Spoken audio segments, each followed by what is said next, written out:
કદાચ બ્રહ્માંડનો પ્રલય થાય તો થઈ જાય, પણ કાશીનો પ્રલય ક્યારેય નહીં થાય આ સંસારમાં. ભગવાન કૃષ્ણ એમ કહે છે પુરાણોમાં કે આખી દુનિયાનો પ્રલય થઈ જશે, બધા જ બ્રહ્માંડનો પ્રલયમાં થઈ જશે, પણ ત્યારે જો આ સંસારમાં કોઈ ઊભું રહેશે તો મારું વ્રજ ઊભું રહેશે.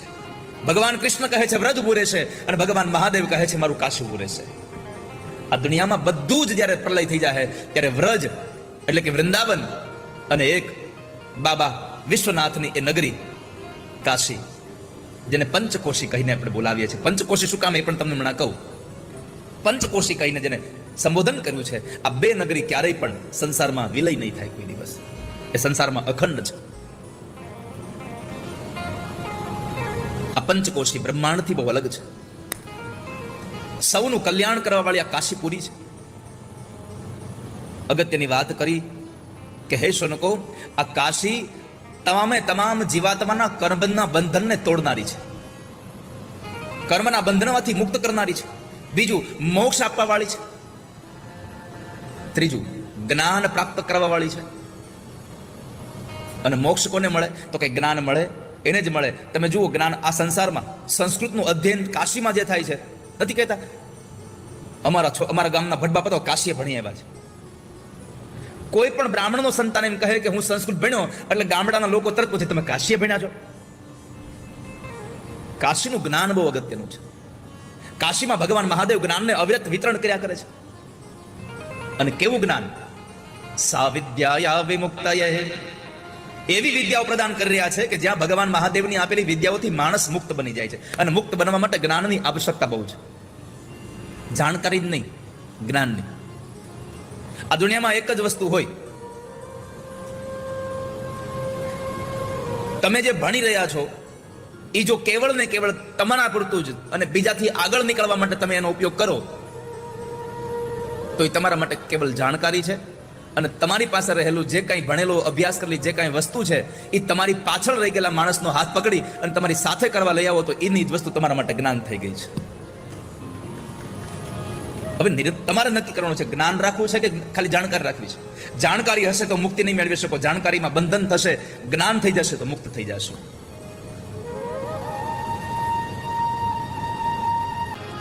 જે જગ્યાએ ભગવાન ભવાની અને ભગવાન શિવ અને માં ભવાની બિરાજે છે એ કાશી નગરી મુક્તિની દાતા છે. મુક્તિ જન્મ મહી જાની, મેં જન્મથી જાણ્યું છે કે કાશી મુક્તિની દાતા છે. આ કાશી એટલે શું? કાશીનો અર્થ છે જે નગરી અજ્ઞાનને દૂર કરે અને જ્ઞાનનું પ્રદાન કરે એ કાશી છે. કાશતે પ્રકાશતે સર્વવિધમ જ્ઞાનમ પ્રકાશમ સાક્ષી પ્રત્યક્ષમ સા સાક્ષી. કાશતે પ્રકાશતે સર્વવિધમ જ્ઞાતમ પ્રકાશતે સા પ્રત્યક્ષમ સા સાક્ષી. કાશી, જે કાશી એ છે જ્યાં અજ્ઞાન દૂર થાય, જ્ઞાનનો ઉદ્ભવ થાય.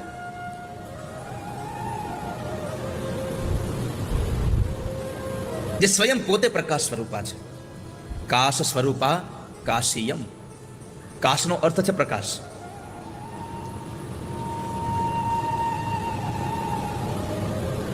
જે નગરમાં સ્વપ્રકાશ ચૈતન્યનો પ્રકાશ હોય તેને કાશી કહેવાય. પોતાની જાતે જ પ્રગટ થતું હોય, પોતાની જાતે જ પ્રજ્વલિત હોય એને પ્રકાશ કહેવાય. બીજું, જે જગ્યાએ શરીરનો ત્યાગ કરવાથી શિવ સ્વરૂપને મેળવી શકાય એવું સ્થાન એટલે કાશી. બીજું, જેનાથી જ્યોત પ્રકાશિત થાય અને એનું વર્ણન ભગવાન ઈશ્વર પણ ન કરી શકે એવો જેનો મહિમા હોય એ નગરીનું નામ છે કાશી. આ કાશી નામ કેમ થયું તો એક કથા છે. એક વખતના સમયે ગંગાના તટ ઉપર અંધકારની અંદર ઋષિમુનિઓ બધા જ જપ કરવા માટે બેસેલા અને એમાં બરાબર ચારેય દિશામાં એક મોટો પ્રકાશ ફેલાયો. બધી બાજુ અંધકાર હતો ને એમાં પ્રકાશ ફેલાયો. એ પ્રકાશને ફેલાયેલો જોઈ અને ઋષિઓ બોલ્યા કાશી, કાશ, કાશ. કાશનો અર્થ છે પ્રકાશ, અંજવાળો. અને બે વખત બોલ્યા કાશ, કાશ. અને એ કાશને લઈ અને નામ થયું એનું કાશી. સ્કંદ પુરાણમાં લખ્યું છે જે માણસ 3 વખત કાશીનો ઉદ્ગાર કરે ને એ માણસ બહુ પુણ્યવાન છે. અપિ સર્વ પવિત્રેભ્યઃ સ પવિત્રતરો મહાન વારાણસીતિ કાષ્ટતી સદ્ભાસ ઈશ્વર સ્ફુટમ. જે જગ્યાએ ભગવાન મહાદેવ રુદ્ર નિવાસ કરે છે, રુદ્રાવાસ એ કાશી છે. દુનિયામાં જેટલા પણ પવિત્ર ક્ષેત્ર છે, આ બધામાં સૌથી અતિ પવિત્ર ક્ષેત્ર કોઈ હોય તો કાશી છે. અપિ સર્વ પવિત્રેભ્યઃ સ પવિત્રતરો મહાન. તીર્થો તો પવિત્ર છે જ, ક્ષેત્રો પવિત્ર છે જ, પણ આ બધામાં સૌથી વધારે કોઈ પવિત્ર હોય તો કાશી નગરી છે.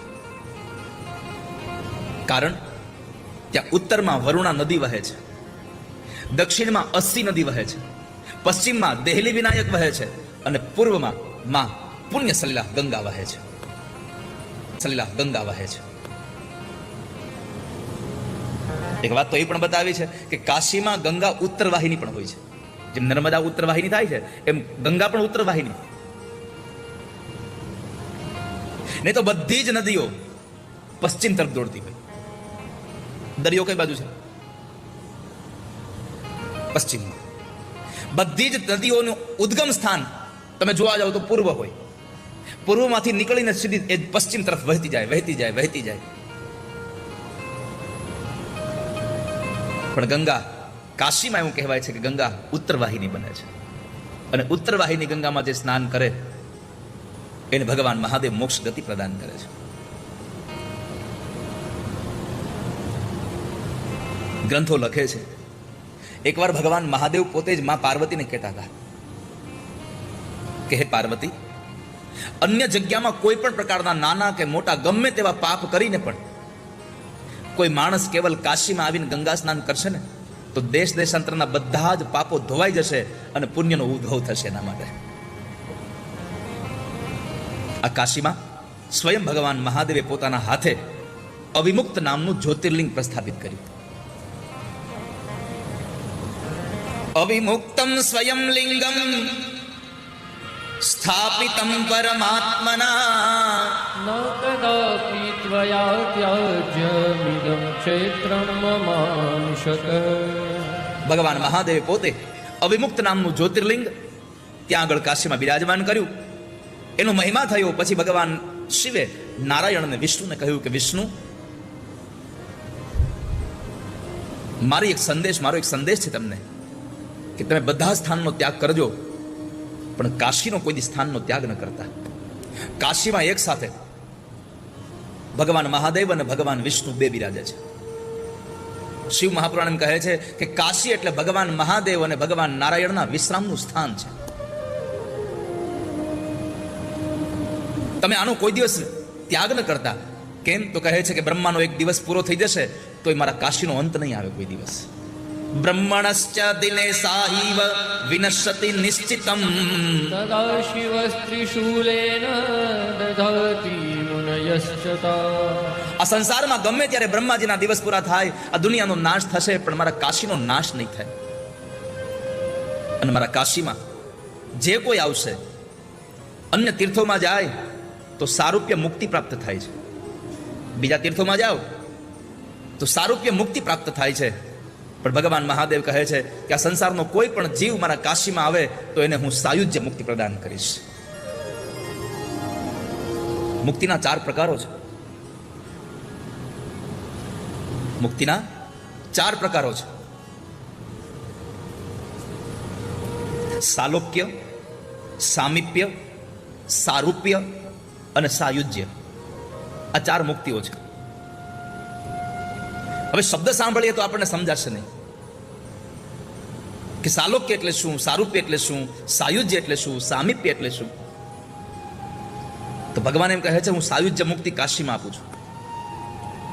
તો સાલોક્ય મુક્તિ છે પેલી. સાલોક્યનો અર્થ છે ભગવાન પોતાના ધામનો અધિકારી બનાવી દે છે. ભગવાન પોતાના લોકમાં જે જીવાત્માને લઈ જાય એને સાલોક્ય મુક્તિ આપી. બીજું સામીપ્ય મૂર્તિ.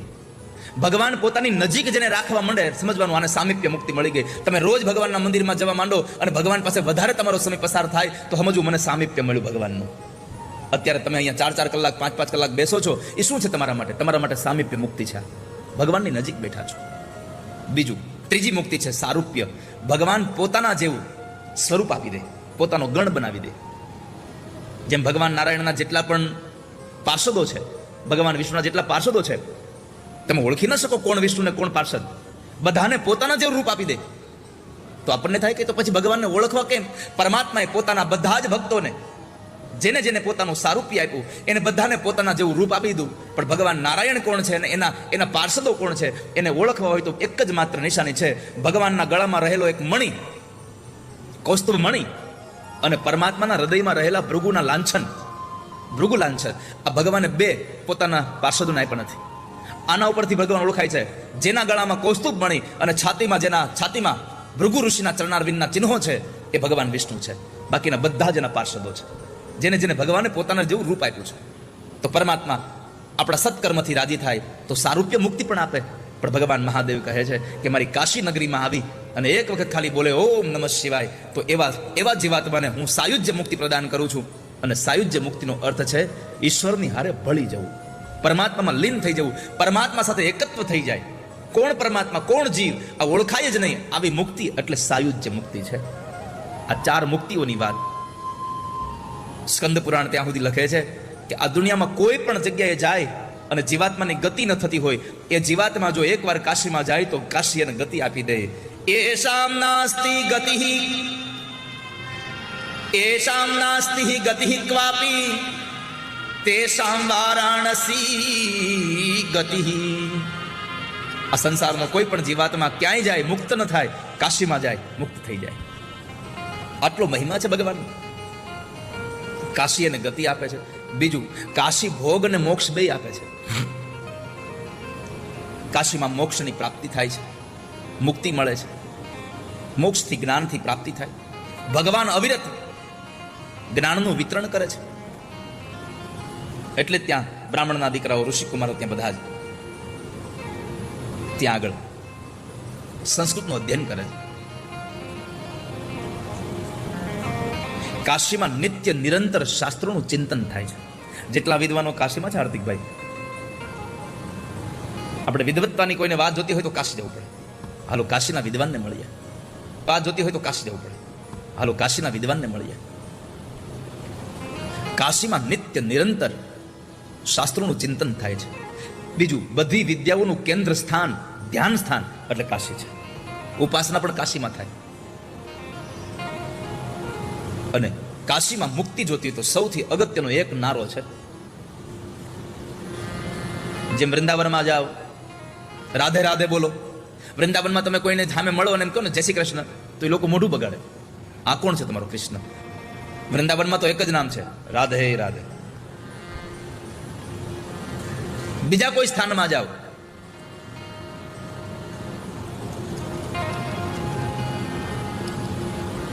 તો જે ભગવાનનું જે સ્થાન છે એના નામો બોલાતા હોય. પણ કાશીમાં જે માણસને ભગવાન મહાદેવનું નામ લેવું છે, ત્યાં ઓમ નમઃ શિવાય નહીં. કાશીમાં એક નારો છે, બમ બમ હર હર મહાદેવ, હર હર મહાદેવ. એ નામથી માણસ તરી જાય છે. કાશી એટલે ભગવાન નારાયણ અને ભગવાન શિવની વિશ્રામ ભૂમિ. એટલે તો અનેક લોકો, અનેક ઋષિમુનિઓ, દેવતાઓ આવી અને કાશીમાં ત્યાં સ્થાન લઈ અને આનંદનો અનુભવ કરે છે. કાશીમાં ભગવાનની એ કૃપાથી સૌને આનંદની પ્રાપ્તિ થાય છે. ભોગ પણ મળે, મોક્ષ પણ મળે. કાશીમાં જાઓ તો ચાટે હારો મળે. કાશીમાં જાઓ તો દૂધ ગરમ હારું મળે. બજારમાં નીકળો તો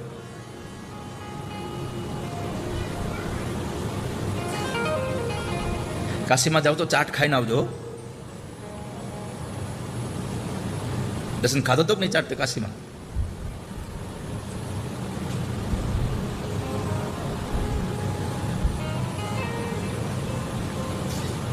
બધા ઘાટ આમ સરસ મજાનો ચાટ, દૂધ, આ ભોગ છે. મણિકર્ણિકા ઘાટ ઉપર જશો, હરિશ્ચંદ્ર ઘાટ ઉપર જશો તો માં ગંગાના પાવન તટે બેસી તમને મોક્ષનો અનુભવ થશે, મુક્તિનો અનુભવ થશે. સૌથી અગત્યની વાત એ છે કે દુરાચારી, વિષયી લોકો કાશીમાં નિવાસ નથી કરી શકતા. કેમ? ભૈરવ એને ત્યાં રહેવા જ નથી દેતો. આવું શિવ મહાપુરાણમાં લખ્યું છે કે ભૈરવ એને ત્યાં રહેવા જ ન દે. ભગવાન મહાદેવનો ગણ જે વિષયી છે, જે દુરાચારી છે, બીજાને દુઃખ આપે છે, એવા લોકોને કાશીમાં રહેવા ન દે. આવા ભગવાન મહાદેવ સદૈવને માટે શિવ આપણા સૌનું કલ્યાણ કરનારા છે, સદૈવને માટે મંગલ કરનારા છે, જે આખા બ્રહ્માંડના ગુરુ છે, જેના કંઠમાં વિષ ભર્યું છતાંય એની વાણીમાં અમૃત નીકળે છે. નહીં તો આપણે કહીએ અહીંયા હોય હોઠે આવે. આપણી કહેવત છે અહીંયામાં હોય હોઠમાં આવે, પણ આ તો અમૃતને અહીંયા કંઠમાં વિષને રાખીને પણ ભગવાન મહાદેવ અમૃત વચનો બોલે. કંઠે યસ્ય વિરાજતે હિ ગરલમ ગંગાજલમ મસ્તકે વામાંગે ગિરિરાજ રાજતનયા જાયા ભવાની સતી. નંદી સ્કંદ ગણાધિરાજ સહિત શ્રી વિશ્વનાથ પ્રભુ કાશી મંદિર સંસ્થિતો ખિલ ગુરુ દેયાત સદા મંગલમ. ક્યા બાત! કાશી મંદિર સંસ્થિતો ખિલ ગુરુર દેયાત સદા મંગલમ. હે કાશીના હે ભગવાન બાબા વિશ્વનાથ, સદાયને માટે અમારું મંગલ કરો. જેને કંઠમાં વિષ સુશોભિત છે, વિષ ભર્યું નહીં, વિષ સુશોભિત છે. નહીં તો આ દુનિયામાં સાપ કોઈને સારો લાગે, પણ ભગવાન મહાદેવના ગળામાં જઈને સાપ ગોઠવાઈ ગયો કેવો સરસ લાગે છે. તમે ક્યાં જઈને ઉભા રહો છો ને, તમે કોનો સંગ કરો છો, એનાથી તમારી કિંમત નક્કી થાય છે, એમાંથી તમારું મહાત્મ્ય નક્કી થાય છે. આકાશમાંથી એક પાણીનું બુંદ પડે, સ્વાતિ નક્ષત્રનું, સ્વાતિ નક્ષત્રમાં આકાશમાંથી પાણી પડે, જો કમળની પાંખડી ઉપર પડે તો તેજોમય જેવું કંઈક આમ પદાર્થ એવું લાગે, ચમકતો હીરો લાગે. દરિયામાં રહેલી છીપમાં પડે તો એ મોતી બને. પણ ઇનવિજ સ્વાતિ નક્ષત્રનું પાણી એ સમયે જો સર્પના મોઢામાં જાય તો ઝેર બને. નક્ષત્ર એક છે, પાણી એક છે, પણ કોની હારે મળ્યું એના ઉપરથી એ વાત નક્કી છે કે એની કિંમત કેટલી છે. આપણે આપણી કિંમત વધારવી હોય તો સારા માણસોનો સંગ કરીએ, સારાને સેવી લઈએ. તો કંઠમાં જેને વિષ સુશોભિત છે, મસ્તક ઉપર ગંગાજલ છે, ડાબા હાથે સ્વયં ગિરિરાજ પુત્રી માં ભવાની બિરાજે છે. જે નંદી, સ્કંદ, ગણેશ આ બધાથી સુશોભિત છે. કાશી જેનું ઘર છે, સારા બ્રહ્માંડના જે ગુરુ છે, એવા હે ભગવાન મહાદેવ, હે શિવ, અમે પ્રાર્થના કરીએ છીએ અમારા બધાનું સર્વત્ર મંગલ કરનારા બનો, અમારા બધાનું મંગલ કરો,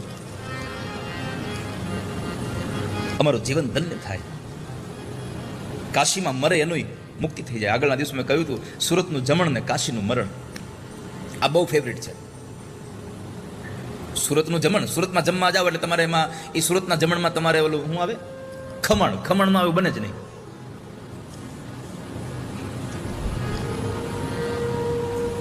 એકવાર આ છોકરાઓ મને એકવાર જોક સંભળાવતા હતા.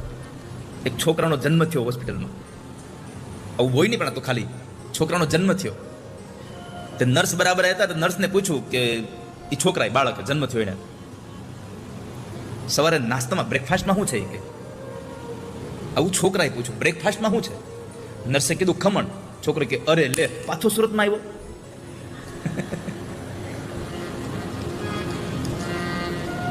ખમણ એટલે સુરત. પણ સુરતનું જમણ અને કાશીનું મરણ. કાશ્યામ મરણાન મુક્તિ. કાશીમાં મરે એને મુક્તિ મળી જાય છે. ભગવાન મહાદેવ માં પાર્વતીને કહે છે કે દેવી, જેમ તમે મારા પ્રિયતમા છો ને, આનાથી વિશેષ ભગવાન હવે કાશીનો મહિમા ન ગાઈ શકે. ભગવાન મહાદેવ પોતાના મોઢે કહે છે કે પાર્વતી, જેમ તમે મારા પ્રિયતમા છો અને તમે મને જેમ પ્રિય છો, જેટલા તમે પ્રિય છો એટલી જ પ્રિય મને મારી કાશી છે. પાર્વતી જેટલા પ્રિય છે ભગવાન મહાદેવને, એટલા જ પ્રિય કાશી નગરી ભગવાન બાબા મહાદેવને પ્રિય છે. તમે જેટલા સુંદર લાગો છો મને, એટલી જ મારી કાશી નગરી મને સુંદર લાગે છે.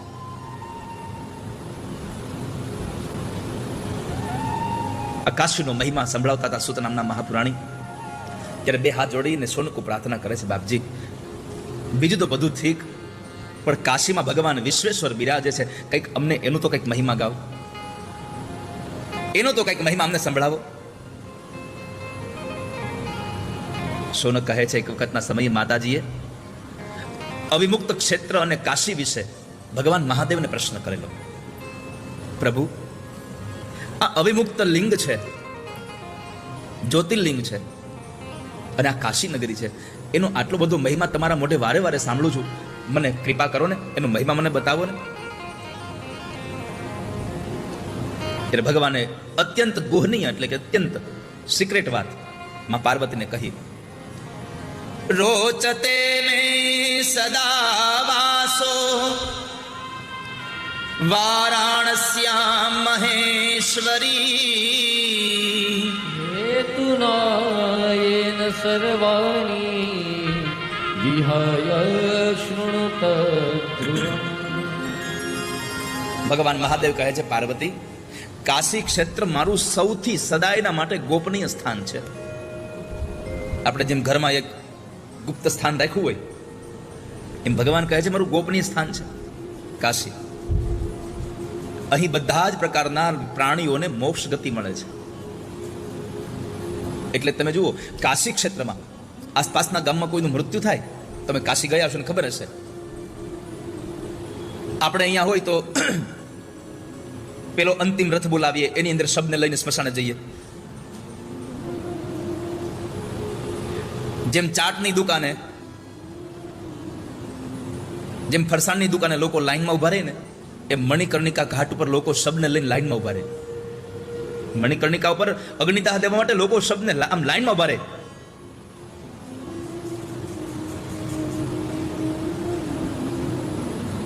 આપણા નગરની અંદર એક વ્યવસ્થા હોય કે એમાં આપણે આપણા પરિવારનું કોઈ માણસનું મરણ થયું હોય તો એના શબને લઈ અને આપણે શબવાહિનીમાં અથવા તો અંતિમ રથમાં લઈને આપણે સ્મશાન યાત્રા કરતા હોઈએ છીએ.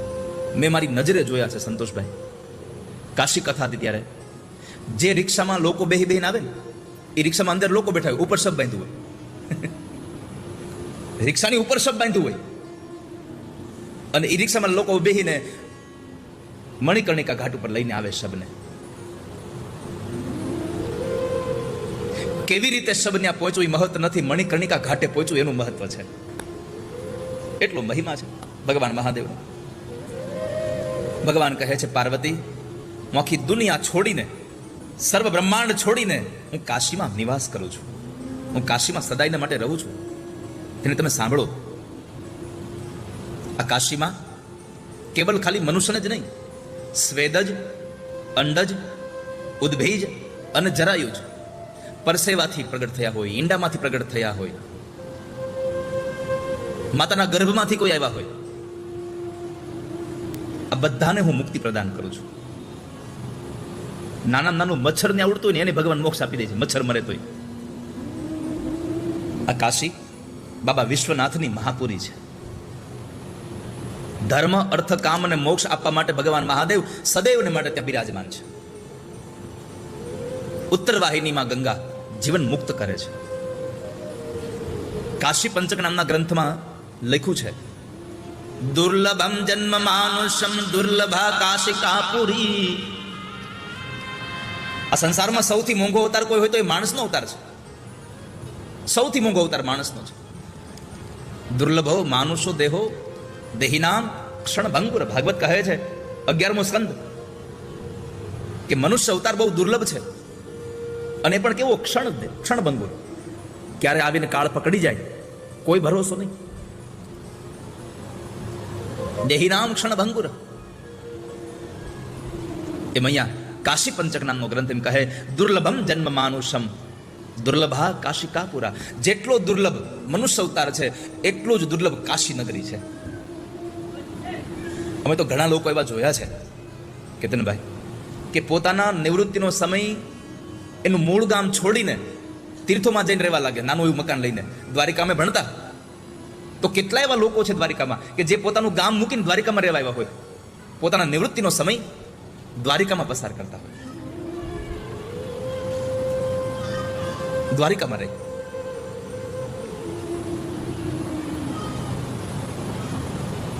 દુર્લભમ જન્મ માનુષ્યમ દુર્લભા કાશિકાપુરી ઉભયો સંગમા સાધ્ય મુક્ત એવ ન રાશ.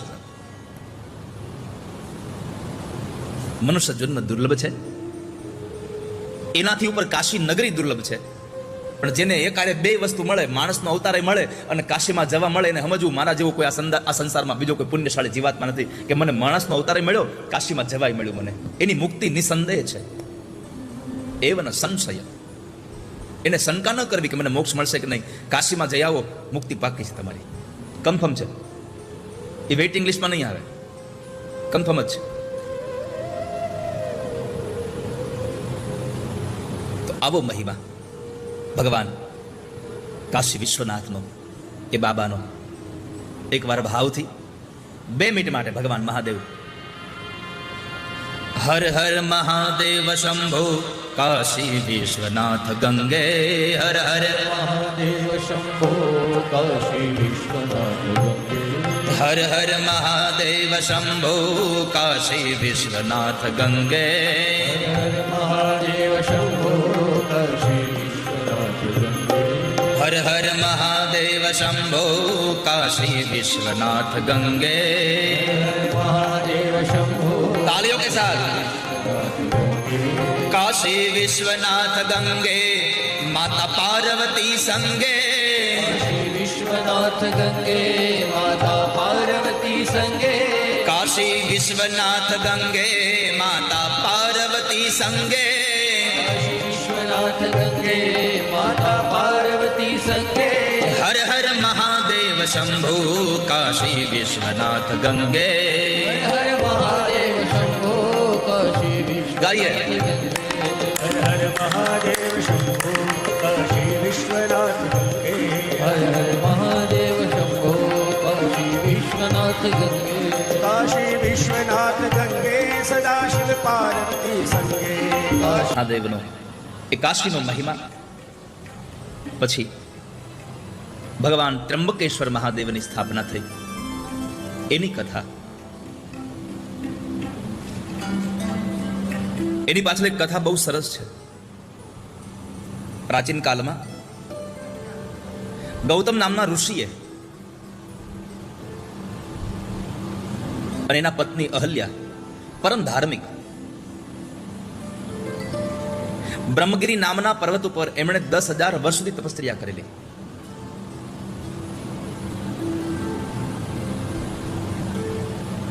પણ એ જ સમયે ત્યાં આગળ 100 વર્ષ સુધી ત્યાં આગળ અનાવૃષ્ટિ થઈ, વરસાદ ન વરસ્યો.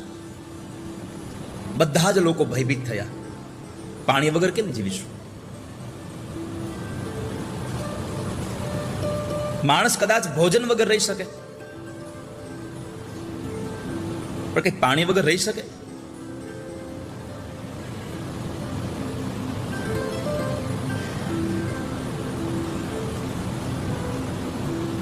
બધા જ લોકો ત્રાહિમામ ત્રાહિમામ પોકારી ગયા.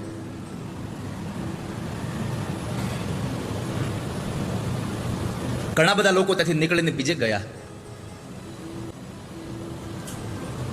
ઘણા એવા ઋષિઓ હતા જે પોતાનું સમય વિતાવવા માટે થઈને ધ્યાનમગ્ન થઈ પ્રાણાયામને લઈ અને ધ્યાનમાં વયા ગયા. પણ એવા સમયે ગૌતમ ઋષિએ 6 મહિના સુધી ભગવાન વરુણદેવની ઉપાસના કરી, વરુણને પ્રસન્ન કર્યા. ગૌતમ ઋષિને જ્યારે વરુણદેવ કહે છે તમારે જે વરદાન જોતું હોય એ વરદાન આપી દો, માગી લો. પ્રસન્નોસ્મી વરમ બ્રુહી દદામી ચ વચો બ્રવીત. તમારે જે જોતું હોય તે વરદાન માગી લો. અને ત્યારે ગૌતમ ઋષિ કહે છે કે હે ઋષિવર, તમે જો મારા તપથી પ્રસન્ન થયા હો તો મારા પર કૃપા કરો. આ અનાવૃષ્ટિ સંસાર જે કઈ જગ્યા છે એમાં વૃષ્ટિ થાય એવી કૃપા કરો. વરુણદેવ કહે છે કે ગૌતમ, તમારા ઉપર પ્રસન્ન થયો છું, પણ હું તમને આ વરદાન નહીં આપી શકું. કેમ? તો કહે છે કે મને મારા દેવની આજ્ઞા છે અને દેવની આજ્ઞાનું ઉલ્લંઘન ન કરી શકું. તમે બીજું કઈ વરદાન માગી લો. તો ગૌતમ ઋષિએ કહ્યું કે તમે કામ કરો, વૃષ્ટિ ન કરી શકો તો કાંઈ નહીં, પણ તમે જળના અધિકૃત દેવતા છો, અધિષ્ઠાત્રા છો, તો મને એક એવું જળ આપો જે અક્ષય હોય, દિવ્ય હોય અને નિત્ય ફળ પ્રદાન કરવાવાળું જળ મને આપો. આવું ગૌતમ ઋષિએ માગ્યું. વરુણદેવે પ્રાર્થના સાંભળી વરુણે કહ્યું કામ કરો, એક ખાડો કરો. વરુણદેવના કહેવાથી ગૌતમ ઋષિએ એક હાથ ઊંડો એક ખાડો કર્યો. અને ત્યાર પછી વરુણ ભગવાને એને દિવ્ય જળથી ભરી દીધો છે. વરુણ કહે છે કે હે મુનિવર, આ જળ તમારા માટે અક્ષય રહેશે, આ જળ તમારા માટે તીર્થ સ્વરૂપ રહેશે, અને આ પૃથ્વી તમારા નામથી પ્રસિદ્ધ થશે. આ પૃથ્વીમાં જે કાંઈ, આ જગ્યામાં જે કાંઈ સત્કર્મ કરવામાં આવે, જેટલું દાન દેવામાં આવે, જેટલું હોમ કરવામાં આવે, જે પૂજા કરવામાં આવે છે, જે દેવાર્ચન કરવામાં આવે છે, આ બધું જ અહીંયા અક્ષય થઈ જશે. આવું કહી અને વરુણ ભગવાન અંતર્ધાન થયા. મહર્ષિ ગૌતમને અતિ આનંદ થયો. આ અમૃત જળને પામીને, આ દુર્લભ એવા અક્ષય જળને પામીને પછી આ મહાત્માજી, આ ઋષિએ પોતાનો નિત્ય નૈમિતિક કર્મ પ્રારંભ કર્યો. સ્નાનાદિ કર્મ સંપન્ન કરે, ત્યાર પછી હવનાદિ કર્મ કરે. નિમિત્ત માત્રને ધાન્ય લઈ અને પૃથ્વીમાં બોળી રહ્યા છે અને ઉગાડી રહ્યા છે. અનેક વૃક્ષોને પાણી પાઈ અને એમાંથી વૃક્ષોમાંથી ફળ ફૂલ તૈયાર કરી રહ્યા છે. આ સમાચાર સાંભળી અને જે બીજા ઋષિ મુનિઓ હતા, બીજા પશુ પક્ષીઓ હતા, એ બધા પણ ત્યાં એ જળ ક્ષેત્રમાં આવ્યા. બધાને અતિ સુંદર પ્રતીત થવા લાગ્યું છે. પોતાના પુત્ર, પોતાની પત્ની સાથે, પોતાના શિષ્યો સાથે યજ્ઞ યાગાદી કર્મ કરે છે. ઋષિ ગૌતમનો આ પ્રભાવ આ સંસારના બહુ બધા લોકોના માનસ પટલ ઉપર પડ્યો. બધાને આનંદ થયો. એક વખતના સમયે ગૌતમ ઋષિએ એના શિષ્યોને જળ લેવા માટે આ કુંભ પાસે આ જે ખાડો બનાવ્યો છે ત્યાં મોકલે છે. કમંડ લઈને આવે છે, પરંતુ બીજા ઋષિ મુનિઓ ત્યાં બેઠા હતા એને ના પાડી દીધી કે અમે તમને જળ નહીં લેવા દઈએ. શિષ્યોએ આવીને પોતાના સ્વામીને કહ્યું કે આ તો ના પાડે છે અમને ત્યાંથી.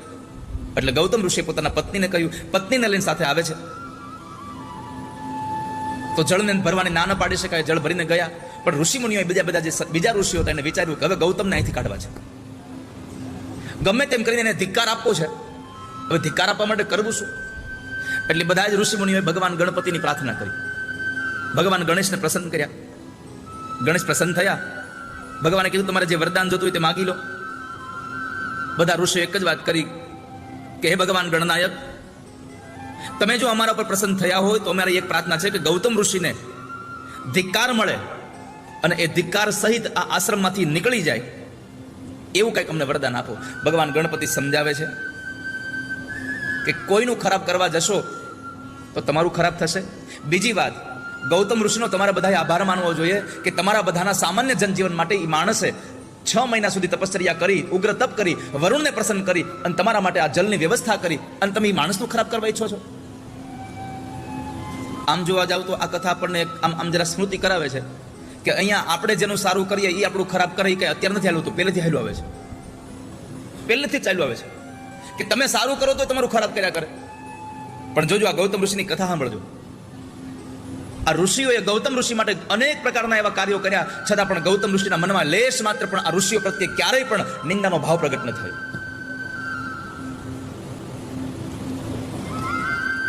ભગવાન ગણપતિ બહુ સમજાવે છે, છતાં પણ ન સમજ્યા. ત્યારે અંતે એક જ શબ્દ રાખવો જોઈએ, જો રામ રચી રાખા. જે ભગવાન રામે નક્કી કર્યું છે હવે એ થઈને રહેશે. ભગવાન ગણપતિ આશીર્વાદ આપીને ગયા. ગૌતમ ઋષિ પોતાના ખેતરની અંદર જ્યારે પુષ્પ આદિ બધા ફળ ફલોને લગાવતા હતા, એમાં આ ઋષિ મુનિઓની તપશ્ચર્યાને લઈને ગણપતિને એક લીલા કરવી પડી કે ગણેશજી એક વૃદ્ધ ગાયનું રૂપ લઈ અને ગૌતમની ખેતરમાં આવે છે. હવે પોતાના ખેતરમાં જે કઈ પાક હતા, જે ફૂલો હતા, એને કોઈ ખાતું હોય તો એને સહજ છે કે એનો માલિક એને દૂર કરવા માટે થઈને એને હકારે. ઘણા ક્રૂર હોય તો એ તો ન કરવાના કામ કરે ગાયો સાથે.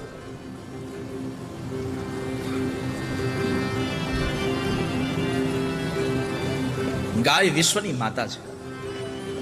ગાવો વિશ્વસ્ય માતર. ગાયની સેવા કરાય તો ભલે કરાય, પણ ગાયને ક્યારેય દુઃખ ના આપશો કોઈ દિવસ. ક્યારેક આપણે મીડિયાના માધ્યમથી જોઈએ તો માણસો કેટલા ક્રૂર થઈ ગયા. એના ખેતરમાં આવેલી ગાયને ધારદાર શસ્ત્રો મારી દે. ઘણી વખત આપણે જોઈએ કે ઘણા લોકો આવેશમાં આવીને ગાયના શરીરમાં કુહાડી મારી દીધી. કુહાડી લઈને ગાય ફરતી હોય એમને. એક બાજુ આપણે સરકારને નિવેદન કરીએ છીએ કે અમારી આ ગાયને તમે કાયમના માટે વિશ્વની મા તરીકે અમને પ્રસિદ્ધ એને સ્થાપિત કરી દો. અને બીજી બાજુ આપણે આવા દ્રશ્યો જોતા હોઈએ. હું જ્યારે અહીંયા જીવદયા ગૌશાળામાં ગયો, મેં જોયું, મને આનંદ થયો કે ત્યાં ગાયોની સેવા થાય છે. મારે ચંદુદાદા આદિ સૌ ડોમ્સ પરિવારે પણ આ વખતે ત્યાં સેવા કરી. સારું થયું, સેવા કરી. હું ત્યાં સફળ વધારી આવ્યો તમારા બદલામાં. એક ગાયનું પૂજન કરી આવ્યો ત્યાં જઈને. આપના એ પવિત્ર ભાવને મારા વંદન છે કે અમને અમારા વડીલો થકી જે વડીલો પારજી જે સંપત્તિ મળી છે, એ સંપત્તિ અમે અમારા વડીલોના નામે પણ જ્યાં વાપરીએ ને અમારા કોઈનું નામ નથી જોઈતું. મને આપણો આ ભાવ ખૂબ આનંદ લાગે, મારી પ્રસન્નતા વ્યક્ત કરું છું એના માટે. ગાયોની સેવા થાય તો એક આ વૃદ્ધ ગાય આવે, એટલે વૃદ્ધ ગાય હતી એટલે ગૌતમ ઋષિ એક નાનું એવું ખડનું તણખલું લઈને ગયા. હવે ખડનું તણખલું વાગે કોઈને, પણ આ બધી ભગવાનની માયા છે. એ ખડના તણખલાને લઈ અને ગાયને હકાર વાગ્યા, આમ જરા તણખલું વેડ્યું ગાયને, ગાય મરી ગઈ. ગૌતમ ઋષિ આઘાતમાં આવી ગયા કે મારાથી એક ગૌહત્યા થઈ ગઈ. પોતાના પત્નીને બોલાવ્યા, પોતાના પત્નીને કહ્યું મારાથી ગૌહત્યા થઈ ગઈ. મારો ભાવ નતો હું ગાયને મારું, પણ મેં આ માર્યું ને ગાય મરી ગઈ. વૃદ્ધ હતી સાવ. એમાં બરાબર બધા પેલા કપટી ઋષિઓ દોડતા દોડતા આવ્યા છે. ગૌતમ ઋષિને ન બોલવાના શબ્દો બોલવા લાગ્યા છે, ન કહેવાના શબ્દો એને બોલે છે કે તમે ગાયનો વધ કર્યો છે, હવે કરું શું? ધિક્કાર છે, ધિક્કાર છે, ધિક્કાર છે. શિવ મહાપુરાણ એમ કહે છે કે પેલા ઋષિઓએ ગૌતમ ઋષિને એમ કહ્યું, મુખમ ન દર્શનીયતે ગમ્યતામ ગમ્યતામ ઇતિ દ્રષ્ટવા ગોઘ્ન મુખમ સદ્ય સચૈલ સ્નાન માં ચરેત. ગૌ હત્યાનું જેણે પાપ કર્યું હોય એનું મોઢું જોવાઈ જાય તો તીર્થમાં તમારે વસ્ત્ર સહિત સ્નાન કરવું, આવું કહ્યું છે. તમે પરિવાર સહિત નીકળી જવા અહીંયાથી. ગૌતમ ઋષિ પર એ દુષ્ટ ઋષિઓ એ બધાએ પથ્થર મારો કર્યો, ન બોલવાના શબ્દો બોલે, અપમાનિત કર્યા છે. ગૌતમ ઋષિ એટલું જ બોલ્યા છે, તમે ચિંતા ન કરો, હું અહીંથી જતો રહું છું. ત્યાંથી થોડાક દૂર જઈ, એક કોષ દૂર જઈ અને પોતે રહેવા લાગ્યા. પર્ણકુટિકા બનાવી ત્યાં રહેવા લાગ્યા. તો વળી પાછા ઋષિઓ ત્યાં આવ્યા અને ત્યાં આવીને કીધું કે જ્યાં સુધી તમે આ કર્મમાંથી તમે પ્રાયશ્ચિત ન કરી લો ત્યાં તમે દેવ કર્મ કરવાને લાયક નથી. ગૌતમ ઋષિ કહે છે કે હું પ્રાયશ્ચિત માટે શું કરું? તમે મને કોઈ રસ્તો બતાવો, હું આ પાપમાંથી દૂર થાવ, આ ગૌ હત્યાનું પાપ મારા ઉપરથી ઉતરે, એના માટે હું શું કરું? બધા જ ઋષિઓ આરસપરસમાં મળીને બોલ્યા છે કે ગૌતમ, પ્રાયશ્ચિત કરશો તો તમારી બુદ્ધિ શુદ્ધ થશે, તમારા શરીરની શુદ્ધિ થશે. અને એ પ્રાયશ્ચિત કરવા માટે તમે 3 વખત આ પૃથ્વીની પરિક્રમા કરો. 1 મહિના સુધીનું એક માસ વ્રત અનુષ્ઠાન કરો. ત્યાર પછી 101 વખત બ્રહ્મગીરી પર્વતની પરિક્રમા કરો. આ બધું જ કરશો તો તમે શુદ્ધ બનશો. તમ સમાનય ગંગા સ્નાનમ સમાચર. આ બધું કરવાથી તમે ગંગાની અંદર સ્નાન કરવા માટે તમે આદરણીય થશો. અથવા તો તમે એવું કરો કે ગંગાનું એક જળ લઈ આવી અને તમે અહીંયા સ્નાન કરવાનો આદર ભાવ રાખો, એ તમને પવિત્ર બનાવે. એના પછી તમારે 1 કરોડ પાર્થિવ શિવલિંગ બનાવી અને ભગવાન મહાદેવની ઉપાસના કરો. એની ઉપાસના કરો, 100 પાણીના ઘડા ભરી આવી ગંગાજળના, અને તમે શુદ્ધ સ્નાન કરો. આવું બધું તમે જ્યારે કરશો ત્યારે તમે પુણ્ય પવિત્ર બની જશો. અને મહર્ષિ ગૌતમે પર્વતની પરિક્રમા કરવા માટે પાર્થિવ લિંગ બનાવી અને પૂજન આરંભ કર્યો. સાથે એના પત્ની અહલ્યાજી પણ એને મદદ કરતા ગયા. શ્રદ્ધાપૂર્વક આ બધું જ કામ જ્યારે કરતા ગયા ભગવાન મહાદેવની ઉપાસના કરે. ભગવાન મહાદેવને થયું કે જેણે મારી આટલી મોટી ઉપાસના કરી, એ માણસની આટલી નાની અમથી ભૂલ અને એને કપટ થયું અને એને આટલો મોટો અપરાધ, એનો આટલો મોટો દંડ દેવાઈ રહ્યો છે. અને એવા સમયે ભગવાન મહાદેવની જ્યારે પ્રાર્થના થતી હતી, અનેક પ્રકારની પ્રાર્થનાથી ભગવાન મહાદેવ ત્યાં પ્રગટ થયા છે. ભગવાન મહાદેવે ગૌતમની ભક્તિથી પ્રસન્ન થયા. ગૌતમ ઋષિ ભગવાન મહાદેવની પ્રાર્થના સ્તુતિ કરી રહ્યા હતા. દુષ્ટ આ ઋષિઓને જ્યારે અપમાન કરવા માટે થઈને દંડ દેવા માટે ભગવાન મહાદેવ તૈયાર થયા, તો ગૌતમ ઋષિએ ના પાડી, પ્રભુ એને દંડ ન દેશો, તમે આ ઋષિઓને તમે દંડ ન દેશો. ભગવાન કહે છે કે તારું ખોટું અપમાન કર્યું છે, તને ખોટો દંડ દેવડાવ્યો છે, અને ત્યારે ગૌતમ ઋષિ એટલું કીધું, પ્રભુ ભલે મને ખોટું મારી સાથે ભલે અવ્યવહાર કર્યો, પણ જો એને મારી સાથે આ વ્યવહાર ન કર્યો હોત તો મહાદેવ મને તમારા દર્શન કેમ થયા હોત, તો હું તમારું આટલી ઉપાસના ન કરત. આ સૌથી મોટો સંદેશો છે આપણા માટે કે આ સંસારમાં આપણું કોઈ અહિત કરે ત્યારે સમજવું આમાં આપણું ભગવાન દ્વારા હિત થઈ રહ્યું છે, આમાં આપણું સારું થઈ રહ્યું છે. તમે જ્યારે આમ આગળ વધો ને ત્યારે તમારો વિરોધ થાય. તમે સાયકલ લઈને નીકળો તો તમારો કોઈ વિરોધ ન કરે, તમે મોટી ગાડી લઈને નીકળો તો જ લોકોને બળતરા ઉપડે છે. અને દુનિયામાં વિરોધ કોનો થાય? જેની પ્રગતિ થાય એનો. મોટું મકાન તમે બનાવો એટલે તમારો વિરોધ થાય, તમારે ત્યાં બધા લોકોની તપાસો આવવા માંડે. કોઈ ઝૂંપડામાં કોઈની તપાસ ગઈ? લોકોને આ સંસારમાં મને એ નથી સમજાતું કે દુનિયામાં મોટું માણસ, જે માણસ મોટું થઈને મોટું મકાન બનાવે કે મોટી કોઈ વસ્તુ કંઈ કરે, મોટું કામ કરે, તો એનું એ બધું એને દેખાય છે, પણ એ બધું જ બનાવવા માટે એને પોતાની જિંદગીમાં કેટલો પુરુષાર્થ કર્યો છે તમે ક્યારે જોયો છે? ક્યારે આ દુનિયામાં એને કોઈ નથી જોતું. માણસે ઉપર પહોંચવા માટે પુરુષાર્થ જે કર્યો છે એ જોવો તો તમને લાગશે કે આ પુરુષાર્થના બદલામાં તો કાંઈ નથી એની પાસે. માણસોએ 10-10, 20-20 વર્ષ સુધી પોતાની જિંદગી આપી દીધી હોય, અને આ સંસારમાં કશું આપ્યા વગર ક્યારે કશું પ્રાપ્ત નથી થતું.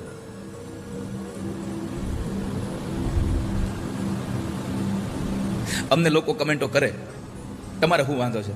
ગાડી લેવા આવે, ગાડી મૂકી જાય, યજમાનો તમને કેટલા હાચવે આપે, પણ એને એ ખબર છે કે આ બધું જ કરવામાં સૌથી મોટો અમારો ત્યાગ હોય તો અમારા પરિવારને છોડીને હાથથી તમારા ગામમાં રોકાય છે. અમારા પરિવારનો કોઈ વ્યક્તિ દવાખાનામાં હોય તો અમે નથી જઈ શકતા, અંતિમ વેળાએ નથી મળી શકતા એને. મેં મારા બાપુજી, મારી શિવપુરાણની કથા મારે શ્રાવણ મહિનાની કથા ચાલતી હતી રાજકોટમાં, અને દવાખાનામાં હતા 4 દિવસ. હું એને રાજકોટથી દવાખાને જઈ ન શક્યો. અમાસના દિવસે કથા પૂરી થઈ સાંજે, અને હું રાત્રે ઘરે જાઉં. સવારમાં હું ઘરે પહોંચવાનો તો 9 વાગે. 5 વાગે મારા બાપુજીએ દેહ છોડી દીધો. મળી ન શકાય મને. આ ત્યાગ ક્યાં જાય? અને એ ત્યાગના બદલામાં કદાચ ભગવાન કૃપા કરે તો અમે કંઈ કોઈના હાથમાંથી છીન નથી લીધું, કોઈના હાથમાંથી લઈ નથી લીધું. મારો કહેવાનો ભાવ છે કે કોઈ માણસ જ્યારે ઉપર પહોંચે છે ત્યારે ઉપર પહોંચ્યા પછી એને કેટલું નિર્માણ કર્યું એના કરતાં એણે નીચે કેટલું ખોયું છે એક વખત નજર તો કરો તમે એને. જેટલો બંગલો મોટો છે પણ એટલા ઊંડાણના પથ્થરો તો તમે જુઓ. જેનો પાયો સારો ન હોય એની ઇમારત કદી સારી ન હોય. પાયો સારો કરાવવો પડે.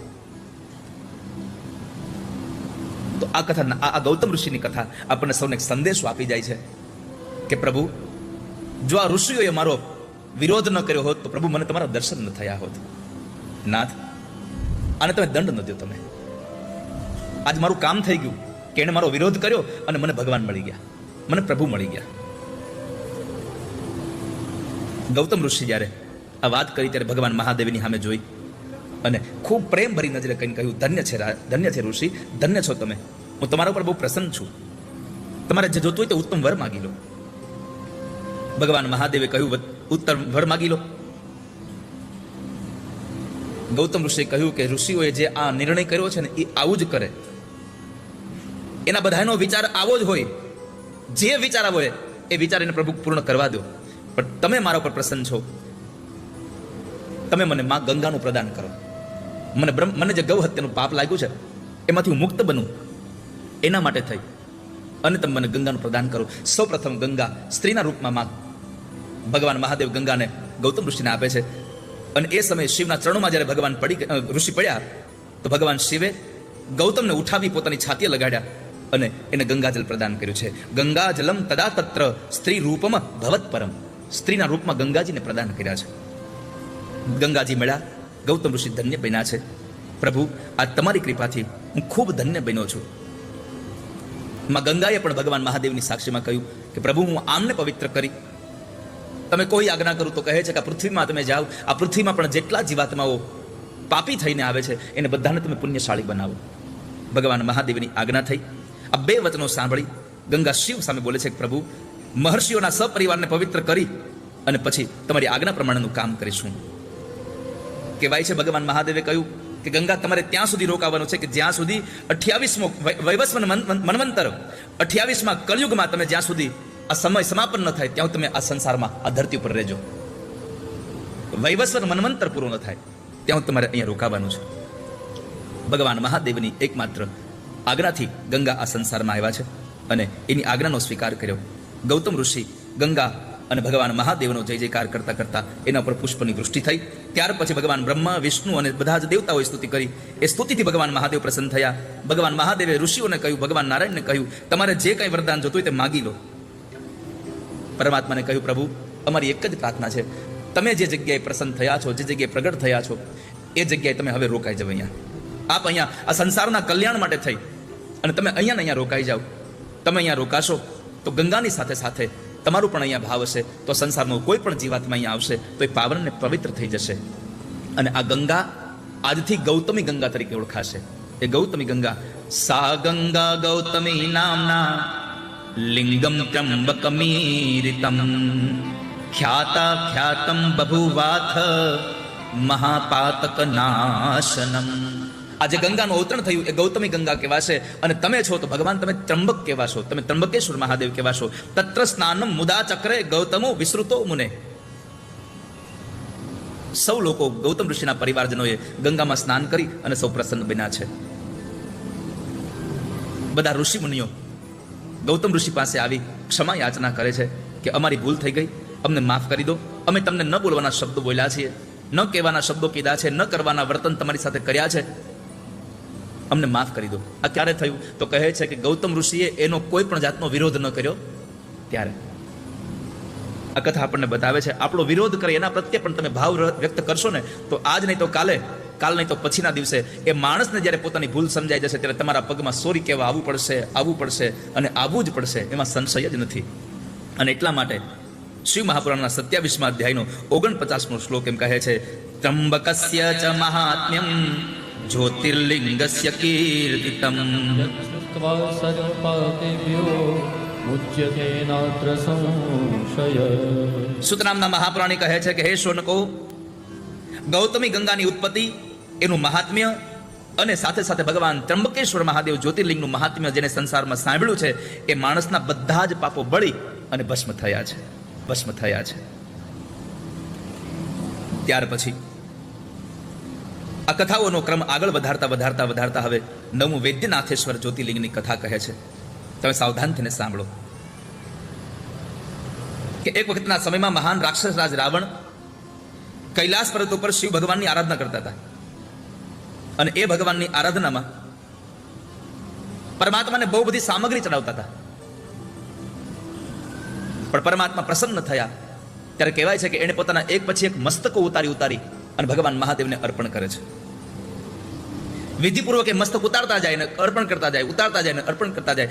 આમ કરતા કરતા કહેવાય છે કે એને 9 મસ્તકો કાપી નાખ્યા. એક માત્ર એના પોતાના ધડ ઉપર એક મસ્તક રહ્યું અને જ્યારે એને ઉતારવા જાય ત્યારે એ સમય ભગવાન મહાદેવ પ્રગટ થયા. ભગવાન મહાદેવ એને રાવણને દર્શન આપ્યા. રાવણને દર્શન આપીને કહ્યું કે તારે જે વરદાન જોતું તો માગી લો, હું તમારાથી રાજી થયો છું. પ્રસન્નો ભવ દેવેશ લંકામ ચ ત્વામ નયામ્યહમ સફલમ કુરુ મે કામમ ત્વામહમ શરણમ ગતઃ. ભગવાન, તમે જો મારી ઉપર પ્રસન્ન થયા હો અને વરદાન માગવા કહેતા હો તો તમારો આ દાસ એટલી ઈચ્છા રાખે છે કે તમે મારી સાથે મારી લંકાપુરીમાં હાલો. મહાદેવે કહ્યું કે આની લંકા નગરીમાં જાવું કેમ? હું તમારા શરણે આવ્યો છું. ભગવાન મહાદેવ ધર્મ સંકટમાં પડી ગયા કે જો હું લંકામાં જઈશ તો શું થશે? આ પાપી ત્યાં રહે છે, હું ત્યાં જાઉં તો થાય કેવું? પણ મેં કહ્યું છે કે વરદાન માગી લે તો હું કવે શું? એકવાર કહ્યું કે તું બીજું કંઈક વરદાન માગ. પણ રાવણે કહ્યું ના પ્રભુ, મારી એક જ ઈચ્છા છે, તમે મારી સાથે ચાલો. પછી ભગવાન મહાદેવે એક લીલા કરીને કહ્યું કે કામ કર, તું મારું આ શિવલિંગ લે હાથમાં, ઉઠાવે ને અને લંકા ચાલ્યો જા. લંકામાં જઈને ત્યાં તું જ્યાં જગ્યાએ સ્થાપિત કરીશ ત્યાં સ્થાપના થશે, પણ માર્ગમાં ક્યાંય એ શિવલિંગને મૂકતો નહીં, નકર જ્યાં નીચે મૂકીશ ત્યાંથી પછી એ શિવલિંગ ઉપડશે નહીં. ભલે પ્રભુ, આપણી જેવી આજ્ઞા. અને બરાબર શિવલિંગને ઉઠાવી, કોન હે વો કોન હે, કહા સે વો આયા. શિવલિંગને ઉઠાવીને લઈને જાય. ખૂબ માર્ગ કાપે છે, રસ્તો ચાલ્યા જાય છે. એમાં બરાબર દેવત્વને લઈ અને એને લઘુ શંકા લાગે. એની પીડા એટલી અતિશય હતી એટલા માટે થઈને એક જંગલમાં એને ગોવાળિયો દેખાયો. તો ગોવાળને કીધું કે ગોવાળે કામ કરને, આ શિવલિંગ નીચે ન મૂકતો, થોડી વાર તું પકડી રાખ, હમણાં આવ્યો. શિવની માયાને લઈ અને રાવણ જાય છે. ઘણો સમય વખત પાછો ન આવ્યો અને આ બાજુ પેલો ગોવાળિયો શિવલિંગને ઉઠાવતા ઉઠાવતા થાકી ગયો, એણે શિવલિંગ નીચે મૂકી દીધું, એ જતો રહ્યો. અને વળી પાછા રાવણ આવે છે. જ્યારે રાવણ આવી અને શિવલિંગને ઉઠાવવા જાય તો તેથી શિવલિંગ ઉઠતા નથી. કારણ કે ભગવાન મહાદેવે કહ્યું હતું કે જે જગ્યાએ તું શિવલિંગને પધરાવીશ ત્યાંથી પછી આગળ નહીં જાય. અને એ જ જગ્યાએ ભગવાન મહાદેવ ત્યાં પ્રસ્થાપિત થયા અને પરમાત્મા ત્યાં આગળ વૈદ્યનાથેશ્વર ભગવાન મહાદેવના નામે તે પ્રસિદ્ધ થયા. વૈદ્યનાથેશ્વરમ નામના તન્લિંગમ ભવન મુને. પ્રસિદ્ધમ ત્રિષુ લોકેષુ ભુક્તિ મુક્તિ પ્રદમ સતા. પરમાત્માએ આજ કહ્યું છે કે મારી આ શિવલિંગના જે કોઈ દર્શન કરશે, જે પૂજા કરશે, એને ધન સંપત્તિ બધું જ પ્રાપ્ત થશે. રાવણને શ્રેષ્ઠ વરદાન પ્રાપ્ત કરાવી અને ઘરે જવા માટે થઈને મોકલી આપ્યું. રાવણે ઘરે જઈને પોતાની પત્નીને બધી વાત કરી બતાવી. ત્યારબાદ ભગવાન બ્રહ્મા અને ભગવાન વિષ્ણુએ વિશેષ રૂપે આ ભગવાન મહાદેવની વૈદ્યનાથ ભગવાનની પૂજા કરી અને ત્યાં પરમાત્માને વૈદ્યનાથેશ્વર નામકરણ કરી અને વારંવાર વંદન કરીને ભગવાન નારાયણ અને ભગવાન બ્રહ્માજી સૌ દેવતાઓ ફરી પાછા ગયા. કહેવાય છે ઇત્યેતચ્ચ સમાખ્યાતમ વૈદ્યનાથેશ્વરસ્ય ચ. જે કોઈ માણસ ભગવાન મહાદેવના આ કથાનો, ભગવાન વૈદ્યનાથ મહાદેવની કથાનો આ મહિમા સાંભળશે એના બધા પાપો નષ્ટ થશે. એ વાત બતાવી અને ત્યાર પછી નાગેશ્વર જ્યોતિર્લિંગની કથા દારૂકા બને. દારૂકા રાક્ષસી કાચિત પાર્વતી વરદર્પિતા. દારુકશ્ચ પતિસ્તસ્યા બભૂવ બલવત્તરઃ. ભગવાન અહીંયા નાગેશ્વર તરીકે જે પ્રસિદ્ધ થયા એની એક નાની કથા છે કે મા પાર્વતીએ જે વરદાન આપેલા દારૂકની પત્ની દારૂકાને, એને લઈ અને જે આખો પ્રસંગ ઘડાયો કે મહાબલવાન એક દારૂક નામનો એક રાક્ષસ હતો, એની પત્ની હતી દારૂકા. આ બધા જ વનસ્થલીમાં રહેતા હતા, પશ્ચિમના સાગર તટ ઉપર, એટલે કે દરિયા કિનારે. જે જગ્યાએ ચારેય બાજુ 16 યોજન વાળો વિસ્તાર પામેલો હતો. ભૌતિક સુખ બધું જ ઉપલબ્ધ હતું ત્યાં આગળ. નાના સુગંધિત પુષ્પો, રમ્ય એવી નગરી, આ બધું જ હતું. અને એ જગ્યાએ એકવાર દારૂક રાક્ષસ એની પત્ની સાથે નિવાસ કરતા પણ એને એક ભય દેવા લાગ્યો. બધા જ લોકો જ્યારે ભયભીત થયા તો દારૂકની પત્નીએ કહ્યું કે તમે ભયભીત ન થાવ, મને માં પાર્વતીનું એક વરદાન છે, તમે જ્યારે ઈચ્છો, જ્યાં ઈચ્છો ત્યાં હું તમને લઈ જઈ શકું.